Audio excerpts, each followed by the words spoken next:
certo? Vamos falar então sobre o óbvio, que também precisa ser dito. A primeira coisa que eu gostaria de compartilhar com vocês sobre o que é óbvio a respeito do amor de Deus é que o homem, ele é pecador e ele está separado de Deus. Diga, o homem para conhecedores. O homem é pecador e está separado de Deus. Olha só, em Romanos 3, 23, pois todos pecaram e estão destituídos da glória de Deus. Nós precisamos ter um entendimento, irmãos, de que a partir de Adão e Eva, a partir do jardim do Éden, toda a humanidade se separou de Deus. Toda a humanidade está separada de Deus. Você está separado de Deus. Porque o pecado nos separa daquele projeto, daquele plano que Deus inicialmente criou para nós. O homem lá, o original, Adão e Eva, eles viviam num estado de plenitude, mas que depois do pecado isso foi quebrado, isso foi destituído, isso foi perdido. Diga misericórdia. Diga, eu preciso me reconectar com Deus. Você quer se reconectar com Deus? Amém? Então aplauda o Senhor. Diga.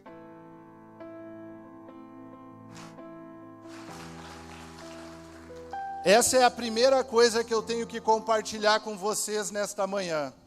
Toda a humanidade nasce separada de Deus. Nós até nos esforçamos, nós até muitas vezes desejamos estar com Deus, mas nascemos separados de Deus. E aí vem alguns questionamentos, né? Pastor, como é difícil ouvir a Deus, como é difícil obedecer a Deus, como é difícil entender Deus, porque nós estamos, pelo pecado, nós estamos separados de Deus. Amém? A segunda coisa que eu quero compartilhar com vocês é que Deus tem um plano. Deus, quando viu que Adão e Eva pecaram, o próprio Deus criou um plano para que nós voltássemos a ter intimidade com Ele. Diga aleluia. Olha só, a Bíblia vai dizer que todas as tardes, imagine a cena, você está num lugar lindo, num jardim, e a pessoa de Deus descia no lugar para falar com Adão e Eva. Esse era o estado de plenitude que Adão e Eva viviam. A partir do pecado isso se separa.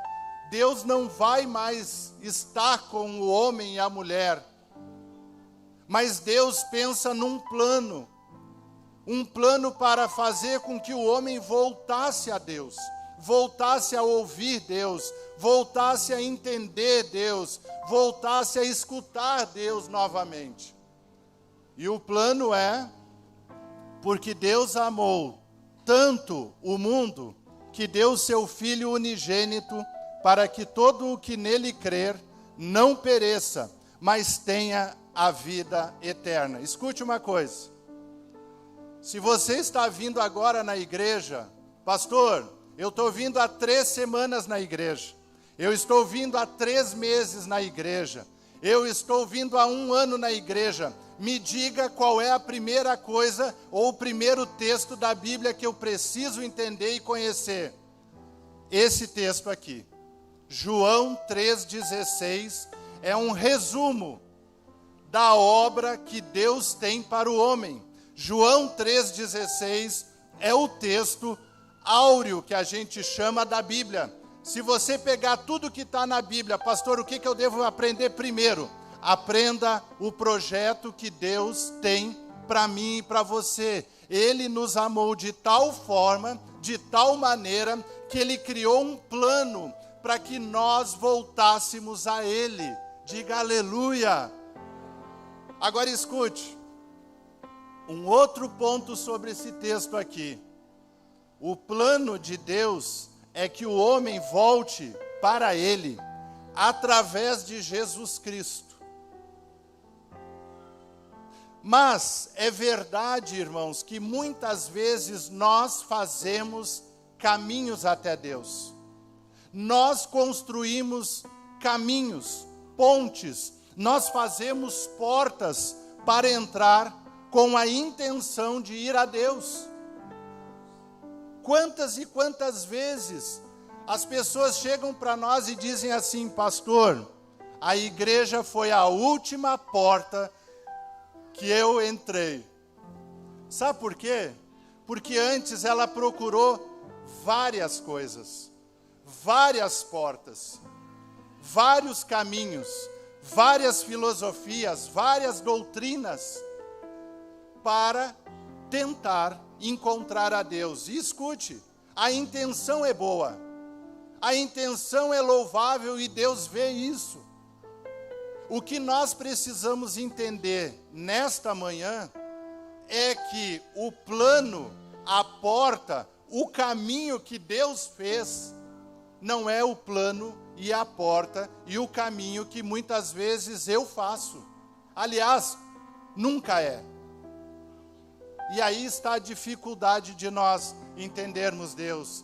Pastor, eu começo a orar, meu Deus, me desconcentra. Pastor, eu começo a ler a Bíblia, eu durmo.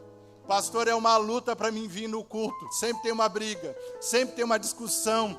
Porque é difícil eu entender inicialmente que o projeto que me liga a Deus novamente é Jesus. Mas escute, Deus vê o nosso coração. Pastor, eu sou um cara legal, eu pago meus impostos, eu sempre uso essa frase, né? Não sei, eu tenho uma questão com impostos, eu acho. Eu sou um cara assim que eu cuido da minha família, eu tenho uma fala masculina, né? Ó, eu já pago as contas, eu faço o rancho. Como se isso fosse a plenitude. Como se isso fosse tudo, quando na verdade não é. Porque eu faço projetos, eu faço pontes, eu construo portas, eu escolho caminhos, mas veja, Deus tem um caminho próprio. E o meu convite nesta manhã, o convite que Deus tem para a tua vida, é que nós venhamos alinhar a porta, a ponte e o caminho que Ele tem. E a ponte, a porta e o caminho é Jesus.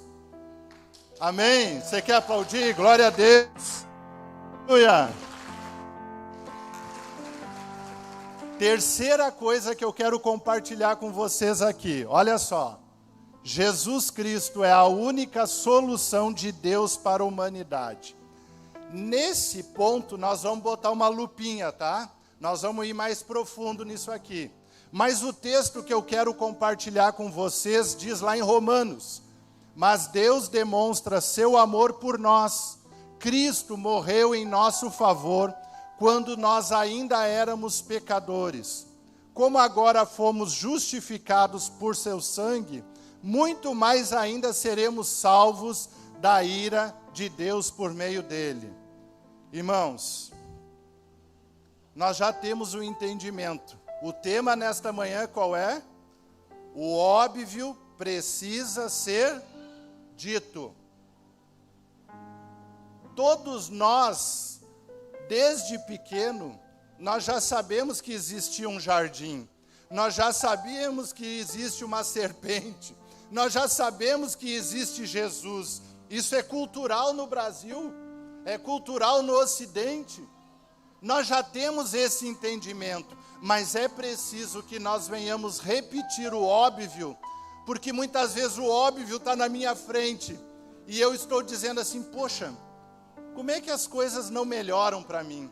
Por que que as coisas acontecem e eu vou em repetição de luta, eu vou em repetição de problema? Pastor, sempre é o mesmo problema, sempre é a mesma mazela, sempre é a mesma dificuldade. Sabe por quê?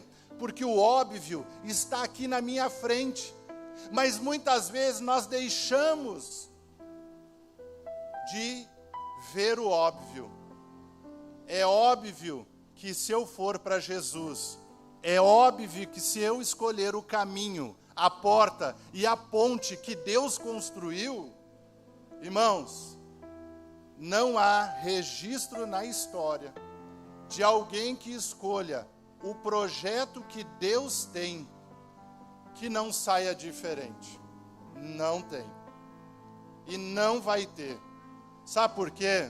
Porque a Bíblia diz que Jesus é o alfa e o ômega, é o início, é o fim. As coisas que você vê foram para Ele, por Ele e dele.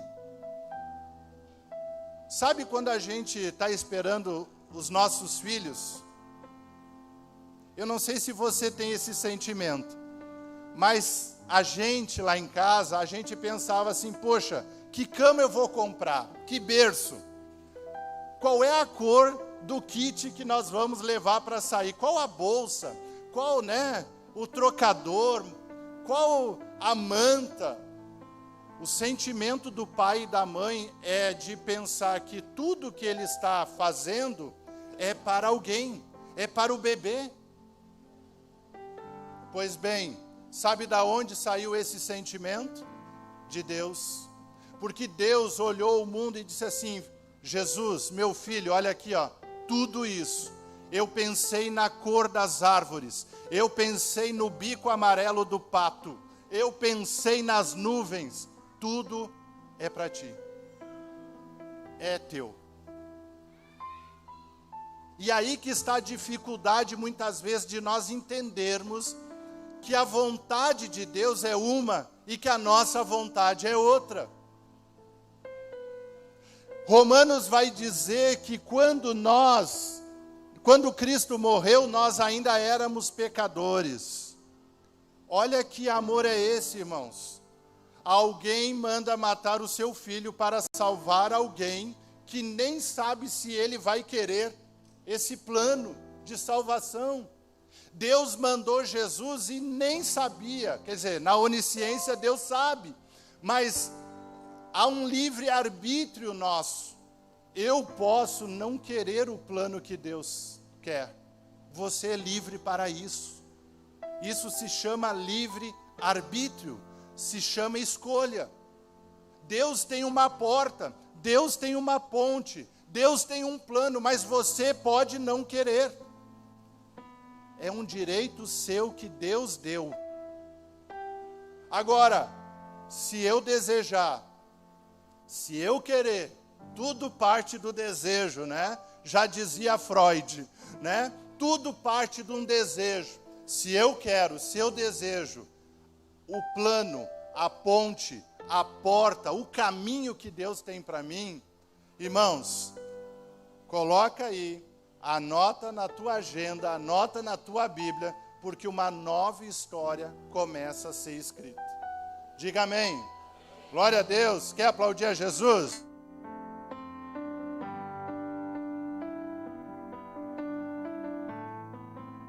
Agora deixa vocês assim, pastor, eu já entendi.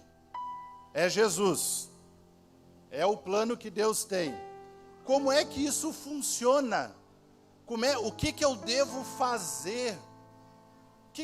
Qual é a simbologia, qual é o passo que eu devo dar para mostrar para Jesus, para sinalizar para Deus que eu estou escolhendo o caminho que Ele quer?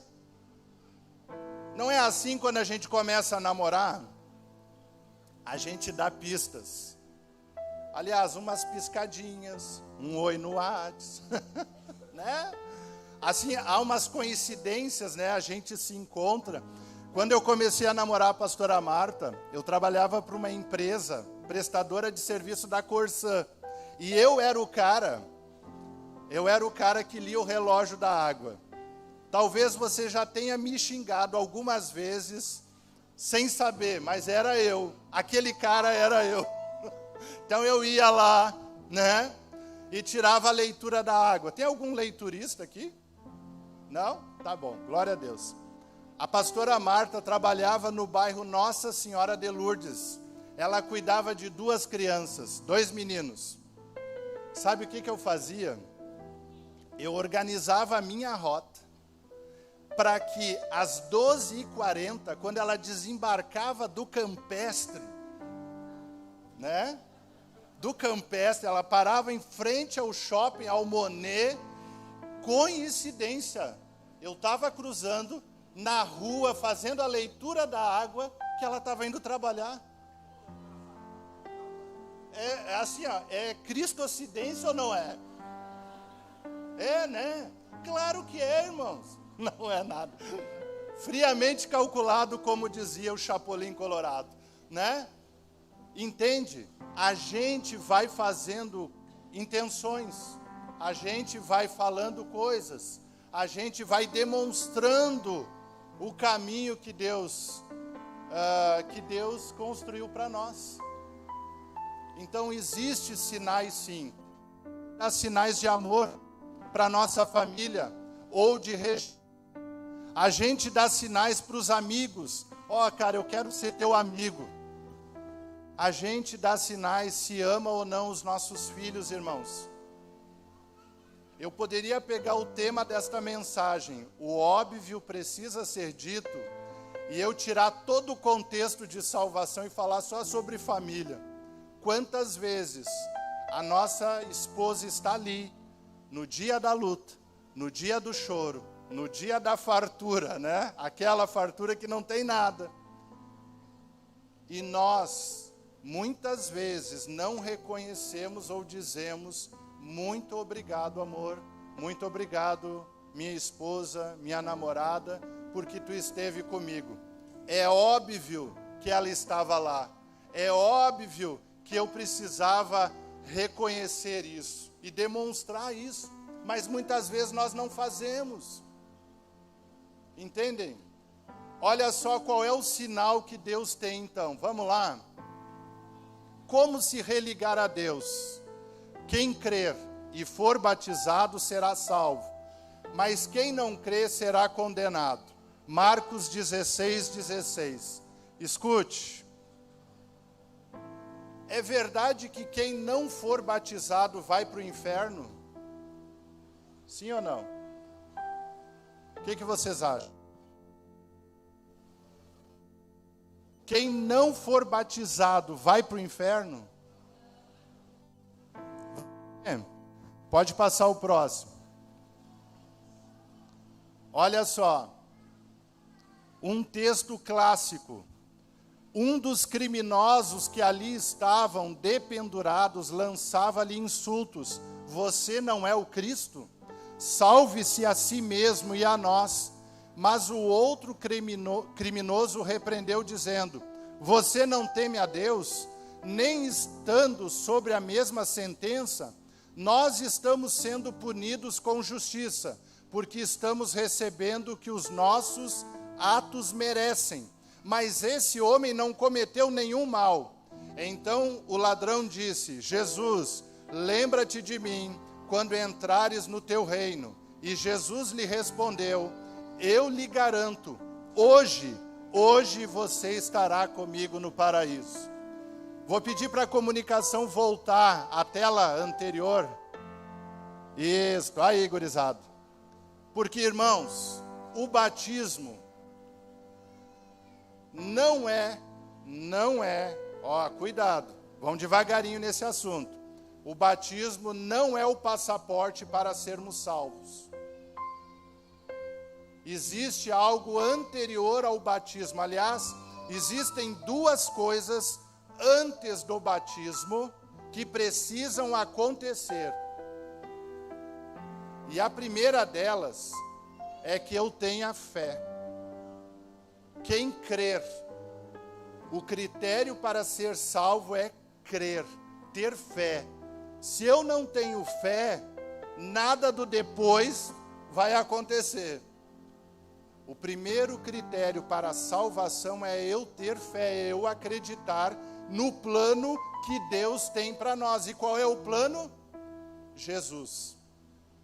Este é o fator principal para Deus olhar e dizer assim, ó, o Pedroso é salvo.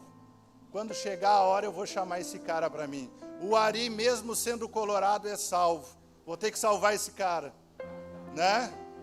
Vai que ele troque de time até lá, né? Oremos. Ele está de vermelho, né? Então, veja, antes de me batizar, eu tenho que crer. É o meu selo. Você só consegue entrar num país com o passaporte? Não necessariamente. Você tem que entrar lá na aduana, lá no setor do aeroporto, além do passaporte, você precisa de um carimbo. O carimbo é o batismo. Mas o documento é a fé. Se eu não tenho fé, não tem carimbo. E aí eu não entro no país. Entendem isso? Ó, vamos lá. O batismo está aqui. Aqui é o findar. Aqui é o processo que eu estou dizendo. Jesus, eu estou vivendo algo novo. Está aqui o batismo. Mas antes, precisa ter o quê? Fé. Só que antes da fé, precisa ter uma outra coisa. Passa para mim aí, faz favor, o 3.1. Ó, arrependimento. O processo da salvação se dá por arrependimento. O ladrão diz, Jesus, não vai dar tempo, acho que o senhor percebeu que não vai dar tempo de eu me batizar, mas eu quero ir contigo, eu quero mudar de vida, eu quero estar num momento diferente. Ele se arrepende. Na cruz, gera fé. E ele só não se batiza porque não deu tempo. Mas para nós que dá tempo, o processo é arrependimento. Minha vida não está legal. Eu preciso dar uma virada. Eu preciso ter um pensamento novo. Eu preciso ter uma perspectiva nova. Arrependimento, que vai gerar fé no projeto, na porta, no caminho que Deus tem, que é Jesus. E o próximo passo é o batismo. Aliás, existem 4 tipos de batismo. O batismo de arrependimento, que é o primeiro. O batismo nas águas, que é aqui, dia 24 às 10 da manhã. Quer dizer, nós vamos montar uma estrutura, uma piscina, não sei ainda, né, pastor, o que vai ser. E nós vamos dar um tibum assim, ó. Eu te batizo em nome do Pai, mediante tua confissão de fé. Eu te batizo em nome do Pai, do Filho e do Espírito Santo. Esse é o segundo. O terceiro batismo é com o Espírito Santo. É uma promessa que está na Bíblia. E o nosso quarto batismo é o batismo com fogo, que a gente está cantando. Uma hora vai, me batiza com fogo. Não é? Gente, essa música é a minha playlist. Eu vou todo ano ouvindo essa música.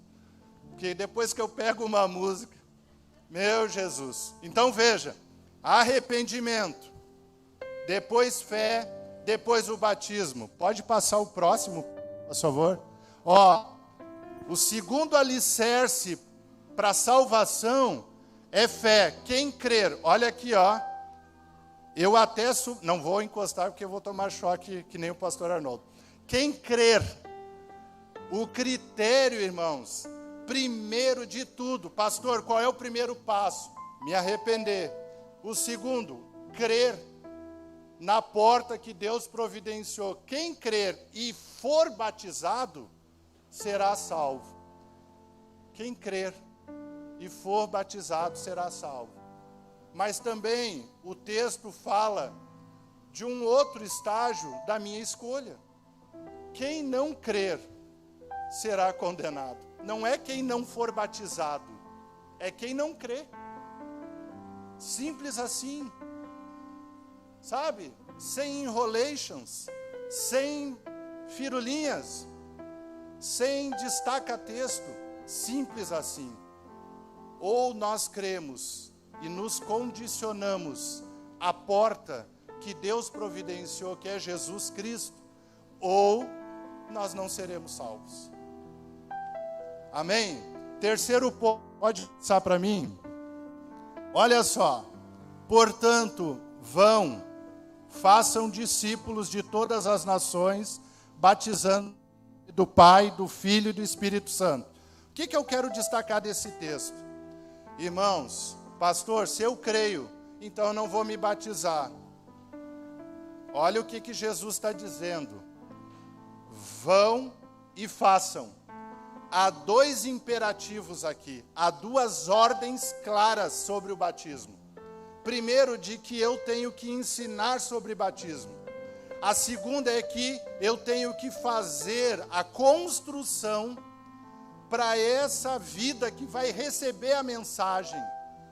Vão e façam discípulos. Não é optativo, não é uma escolha. Não é eu escolher entre direita e esquerda, Grêmio e Inter, praia ou campo. É uma ordenança. Que se eu tenho condições de confessar a minha fé, eu tenho que me batizar. Sabe por quê?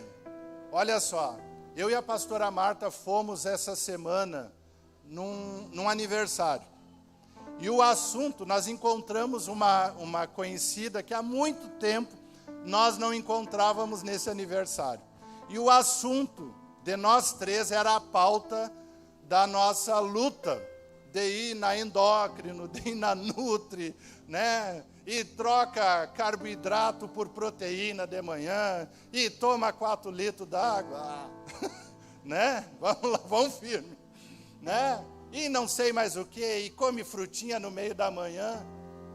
Aí, eu disse assim, ó, sabe, que a minha luta é com carboidrato, porque eu adoro um pão. Assim, não de adorar a Deus, né? A de gostar, tá? É que no português dá para usar, né? Eu gosto de um pão de casa, então. Se o pão de casa for feito na banha, meu Jesus, eu vejo a glória. Não a pastora Glória, eu vejo a glória de Deus. Amém? Brincadeiras à parte. E ela me disse uma coisa para mim e para Marta. Ela disse assim, tu sabe, ela perdeu o esposo. Tu sabe que depois do luto, eu fui emagrecendo.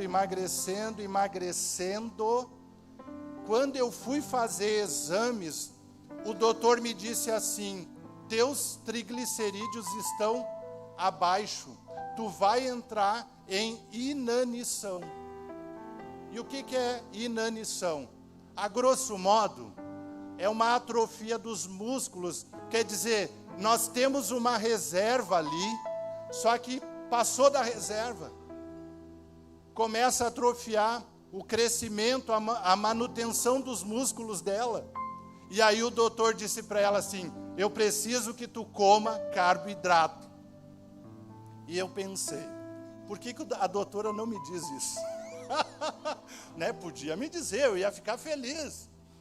Mas por que eu estou contando isso para vocês? Porque se eu vivo o arrependimento, se eu tenho fé, e eu não vou para o passo seguinte, que é comer o pão da vida, através do batismo, eu atrofio. E isso é uma resposta de algumas perguntas que nós fazemos e dizemos assim, ô Deus, o que está acontecendo comigo? Poxa, eu dou dízimo, eu vou na igreja todo domingo, eu vou na reunião de oração, eu sou uma pessoa bacana, eu pago meus impostos. Mas o que está acontecendo, Deus? Sabe o que está acontecendo? Atrofia. Por falta de conhecimento. Por falta de ir para o próximo passo, que é o batismo. Irmãos, a gente precisa avançar. A gente precisa, né? A gurizada aí, ó. A geração alfa, mais do que nunca, que está sempre conectada, jogando joguinho, eles querem passar para a próxima fase. Deus quer que a gente passe para a próxima fase, irmãos. Nós é que relutamos, nós que muitas vezes deixamos, e aí nós vamos atrofiando, como a nossa amiga lá no aniversário. Ela foi deixando de comer, deixando de se alimentar, e realmente ela dava para ver os 2 ossinhos aqui. Dava para ver. E o doutor dela disse, come carboidrato, porque tu está entrando em inanição.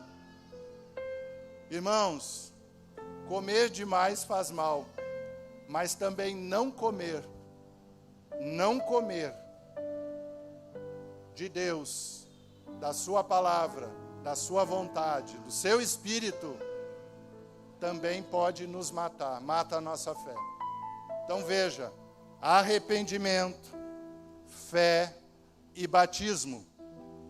Amém? Essa é a trilha, não é assim, as organizações agora tudo é trilha, né? Olha, você entra numa empresa e o recrutador te diz assim, bem-vindo, Jefferson, eu tenho uma trilha para te dar, que é um monte de curso. Eu tenho uma trilha para ti chegar bem na empresa. É a trilha de Deus é arrependimento, é o quê? Fé e batismo. Diga amém. Pode passar o próximo. Ó, há um texto, não é judeu quem o é apenas exteriormente, nem é circuncisão a quem é meramente exterior e física. Não, judeu é quem é o interiormente, e circuncisão é a do coração pelo Espírito, não pela lei escrita. Tal pessoa não recebe louvor dos homens, mas de Deus. Deixa eu dizer uma coisa para vocês. Os judeus, os hebreus, o povo que Deus elegeu inicialmente, eles precisavam passar por uma cirurgia, homens. É uma cirurgia que tinha que cortar o prepúcio.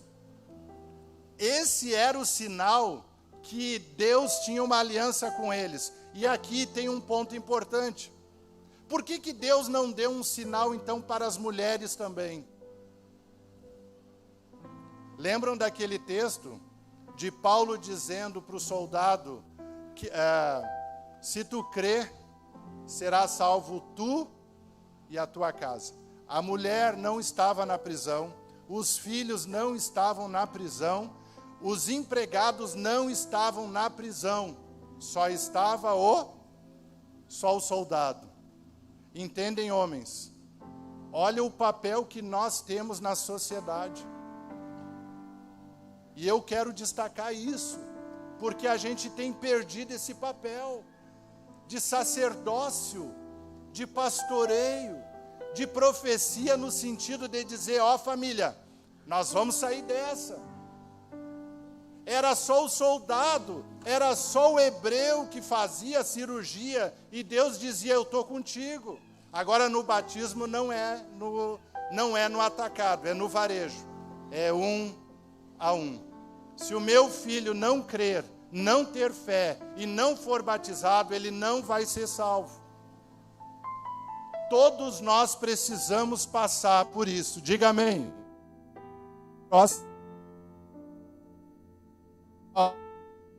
Pastor, eu já tenho arrependimento, eu já tenho fé e me batizei. O que acontece depois disso? Pode passar. Pode passar. Acontece isso. Esse círculo com essa cadeirinha nada mais é do que a nossa vida, irmãos. Pense de forma global a sua vida, relacionamentos, vida financeira, vida com os filhos, os nossos sonhos, os nossos projetos. Tudo isso está definido por aquelas bolinhas ali, em volta da cadeira que é a minha vida. Depois do batismo, o que tem que acontecer? Tem que acontecer que até eu me arrepender, eu governava tudo isso. Eu fazia da maneira que eu queria. Eu não pensava nas consequências. Eu estava no controle da minha própria vida. Depois do batismo, entra a cruz, que está lá fora, ó, alguém falando, vai na igreja, vai na oração, vai mudar de vida. Está aqui, alguém nos dizendo. Só que, depois do batismo, a cruz tem que ser quem conduz a minha vida e a sua vida. Amém? Glória a Deus. Você quer aplaudir? Glória a Deus. E não é fácil, mas é possível e deve acontecer, para não atrofiar.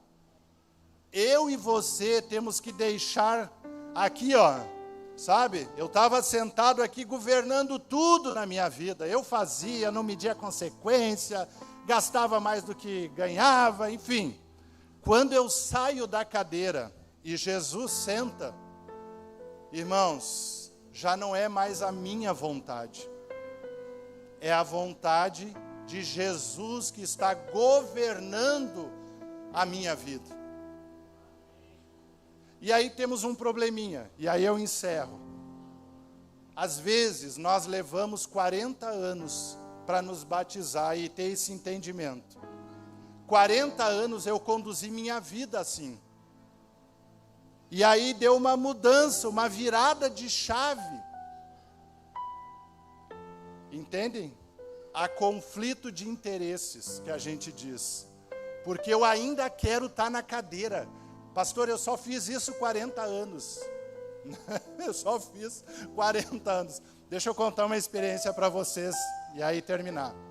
Quando meu avô estava prestes a falecer, ele já estava fora do ar, mas estava vivo, caminhava, né? E ele estava com a sonda, como é que é o nome da sonda do xixi? A do xixi? A vesical. E o doutor disse assim, ó, vocês tentem deixar ele deitado, porque ele vai fazer tudo na sonda. Só que mesmo assim, o velhinho chamava a minha avó, Almerinda, me leva no banheiro. Aí eu disse para o doutor, ele quer ir no banheiro. Aí o doutor disse assim, tá bom, eu entendo, ele só fez isso há 80 anos. Entendem o hábito de eu estar no controle? Quando Jesus entra, eu saio do controle. E para quem gosta de um controle, irmãos, isso é perigoso, porque eu não sei o que vai ser amanhã. Eu não sei o que vai acontecer, porque eu já não estou mais no controle. Escute, se você deixar Jesus entrar no controle, sua vida vai mudar.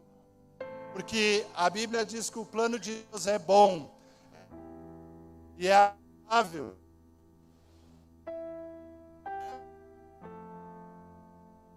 Depender, se você ter fé, se você se batizar e deixar Jesus entrar no controle da sua vida, irmãos, não há registro na história de alguém que não mudou, de alguém que não melhorou, e eu digo para vocês, não vai ter esse registro na terra. Porque todas as pessoas que passam por esse processo, elas têm que melhorar. Se elas não estão melhorando, é porque tem atrofia, está faltando carboidrato em algum dos processos. Amém? Filipe, o texto inicial que nós lemos, Filipe, ele foi conduzido pelo Espírito a correr numa estrada. Ele encontrou um etíope. Escute isso. E o Espírito disse para ele, corre, Filipe, corre. E ele alcançou a carruagem do etíope. E o etíope estava lendo a Bíblia, irmãos. Ele estava lendo Isaías, para falar a verdade. Só que ele estava que nem papagaio. Ele não tinha entendimento. Sabe o que acontece? Filipe diz para ele assim, você sabe o que você está lendo? E o etíope diz, como é que eu vou saber se não tem quem me explique? Aí o etíope para a carruagem, Filipe entra e explica para ele, diz assim, ó, o que tu está lendo não é sobre o profeta Isaías. O que tu está lendo é sobre Jesus. É sobre Jesus. Sabe o que a Bíblia vai dizer? Que eles passam por uma sanguinha na beira da estrada, e o cara aprendeu tão rápido que ele diz assim: o que me falta para que eu me batize? Tu já me explicou, eu entendi, a água está ali. E a Bíblia diz que Filipe e o etíope descem e Filipe batiza. Agora deixa eu dizer o que acontece depois. Filipe vai viver a vida dele e larga o etíope. O etíope volta para onde? Para a Etiópia, que inclusive é o mesmo país de hoje na África. A história vai dizer que esse cara, ele era um guarda real, que ele chega no seu país e ele conta a história do que aconteceu. Ele evangeliza o rei primeiro. Depois, a notícia se espalha. Hoje, 43% da população da Etiópia é cristã. Olha o que um batismo fez na história em 2000 anos. Você sabe por que o diabo não quer que você se batize? Porque talvez não seja a sua geração, mas seja a próxima, que vai ganhar metade de um país. Amém?